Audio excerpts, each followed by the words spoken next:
রোজার দিনে ইফতারি বাকি চাওয়াকে কেন্দ্র করে বিশাল হট্টগোল। ইফতারি বাকি না দেওয়ার কারণে দোকানদারকে বেদরম পিটালেন এলাকার বড় ভাই। তাই নিয়ে বিস্তারিত শুনবো। আচ্ছা এই যে ভাই বড় ভাই, এই যে আপনারা যে এই কাজটা করছেন, এটা মানে কি কাজটা করলেন? আরে ভাই এটা কাজটা সামান্য, ওর তো কপাল ভালো, বড় ভাই এখনো খেপে নাই। বড় ভাই যে খেপে, ওর এনে দোকান করা, দোকান উঠাই তো চিনোস, এই দোকান কেমন সারুন তো মানুষ চিনোস। তুই কি জানিস যে এই এলাকাতে সবাই ও বড় ভাইয়ের কাছে বিল চায়। আমার কথা কত বড় সাহস রে, আমার গো তুই আমার কাছে বিল চাস না ইফতারি? তুই জানোস আমি ইচ্ছা করলে তো দোকানে তুড়িতে উড়াই দিতে পারি। তুই কার বাসা বাড়া তো আছে? ভাই একটু আপনার সাথে যদি একটু কথা বলার সুযোগ দিতেন। আসলে আমি বুঝতে পারছি যে আপনি এলাকার বড় ভাই, কিন্তু উনি একজন গরিব মানুষ, সামান্য কিছু ইফতারি বিক্রি করে। এটার জন্য যে ইফতারি বাকি না দেওয়ার কারণে আপনি তারা এইভাবে মারধর করলেন এবং কি খাবার এইভাবে নষ্ট করলেন, এটা কাজটা কি ঠিক হয়েছে? ভাই 100 বার ঠিক করছে। ও গরিব মানুষ, ও গরিব মানুষের মতো থাকবো। এর কাছে টাকা দিতে চায়, বড় ভাই চেনে না ও। ওর টাকা তো মেরে দিতাম না, ওর টাকা তো দিতাম। ঠিক আছে, আমি লোক পাঠাইছি তার এখানে ইফতারি বাকি নেওয়ার জন্য। ও আমার পোলাপান রে ইফতারি না দিয়ে আরো অপমান করছে। ওর তো মায়ের পুকুরে ফেলানো উচিত ছিল, ওরা যে এখনো বাঁচাই রাখছে অনেক কিছু। বুঝতে পারছি আপনার কথা। আপনি আসলে যে বাসায় সুযোগ দিচ্ছেন, আসলে জীবন মরণের মালিক একজন উপরে আছে। আচ্ছা ভাই, এই যে আপনি জানেন যে এলাকার বড় ভাই, তার তো ক্ষমতা, হ্যাঁ, তারপরে উনি লোক পাঠানোর পরে আপনি বাকি দিলেন না কিসের জন্য? ভাই এলাকার বড় ভাই দিয়ে কি ভাই এই দানা জিনিস ভাই এর মায়ে ফেলা দেওয়া লাগবে রে ভাই।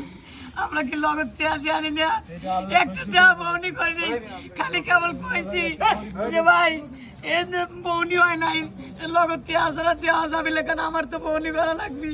আর আমার কইছে তুই কলু কে সালার বেটা সালা, তুই কলু কিসের জন্য? বড় ভাই বাকি চাইছে লিভার কইছে, তুই দিলু না কে?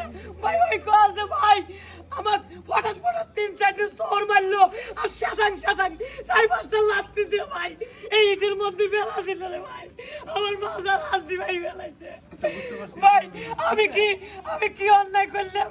গরিব মানুষ হয়েছে বলে কি ভাই দোকানদারি করে খাওয়া নয়? আমার এই রোজার মাসে এই দানা জিনিস বেলা দিল। কই তুই বল ভাই সিনুস, তুই কলু কিসের জন্য?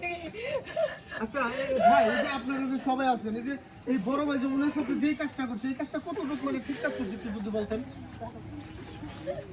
আসলে ভাই এই দুনিয়া মনে হয় গরিবের জন্য না ভাই, কারণ গরিবের জন্ম মনে হয় যে বাংলাদেশের জন্য না। বাহির থেকে আসছে ব্যবসা করে না, সে তো চুরি করে না। যদি চুরি করতো, ডাকাতি করতো, তাইলে মনটারে বুঝ দেওয়া যায়। আমরা বিগত সরকারের আমলে কোনো কথা বলতে পারি না। প্রতিটা মানুষ ছিল প্রতিবন্ধীর মতো, নামে মানুষ কিন্তু কাজে না। এই এখন এই বর্তমান সমাজে এই যে বড় ভাই নামক এই যে যন্ত্রণা, এই যে প্যারা, সমাজ বলেন, তুই বেশি কথা বলবা না। আচ্ছা যাই হোক দর্শক, আমরা আসলে বুঝতে পারছি যে এখন এই ভাইয়ের ধারাভাষ্য অনুযায়ী যে হচ্ছে এখনকার বর্তমানের সময়ে যে বড় ভাই যে যারা আছে, তারা একের পর এক নাকি গরিব মানুষদের উপর এটা আসলে দুনিয়ার চলতে লাভ নাই। মানুষ হয়েছে এখন বাঘের মতো, জুলুম নির্যাতন একটু দুর্বল পালেই করে। এখন হয়েছে দুর্বলের যুগ নয়, শক্তি তা লাগবি, লাঠি তা লাগবি, ক্ষমতা মানে পাওয়ার।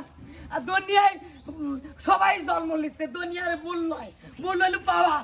এই পাওয়ার পাইছে, আর এই বড় ভাইরে আমার মতো লোকজনে সেটাং মাইতেছে, বুঝছেন? আচ্ছা বড় ভাই, যদি কিছু মনে না করেন, আপনি একটা জিনিস চিন্তা করে দেখেন, উনি বাকি খাওয়ার কারণে মানে বাকি না দেওয়ার কারণে আপনি যেই কাজটা করছেন, এটাকে আপনি কি করছেন? আমি আসলে ভেবে চিন্তে দেখলাম আপনি তো গরিব মানুষ, এটা বিক্রি করে তো সংসার চালানো লাগে। আসলে আমি কাজটা ঠিক করি না, অন্যায় করছি। হ্যাঁ, আমার কাজটা করা একদমই ঠিক হয় না, আমি অনুতপ্ত আমার কাজের জন্য। যাই হোক দর্শক, অবশেষে আমাদের যে বড় ভাই আছে উনি ওনার নিজের ভুলটা বুঝতে পারছে। তো আসলে প্রত্যেকটা মানুষের এই মানে নিজের ভুলটা বোঝার পরে তাকে একটু মানে ক্ষমা করে দেওয়া উচিত। তো ভাই উনি ভুল স্বীকার যেহেতু করছে, আপনি ওনাকে ক্ষমা করে দেন। আর সবার উদ্দেশ্যে একটা কথাই বলবো, এই ধরনের যারা বড় ভাই আছেন তারা এই ধরনের আচরণ থেকে বিরত থাকবেন, সবার সাথে ভালো ব্যবহার করার চেষ্টা করবেন। আর এই ভিডিওটা শুধুমাত্র বিনোদনের জন্য বানানো হয়েছে, কাউকে উদ্দেশ্য করে বানানো হয়। তো দয়া করে কেউ এই ভিডিওটাকে সিরিয়াসলি নেবেন না। তো আমাদের এই ভিডিওটা যদি ভালো লাগে অবশ্যই লাইক কমেন্ট শেয়ার করবেন, আমাদের পাশে থাকবেন। তো পরবর্তী কোনো এক ভিডিও নিয়ে আবার দেখা হবে। ততক্ষণ ভালো থাকেন, সুস্থ থাকেন, আল্লাহ হাফিজ।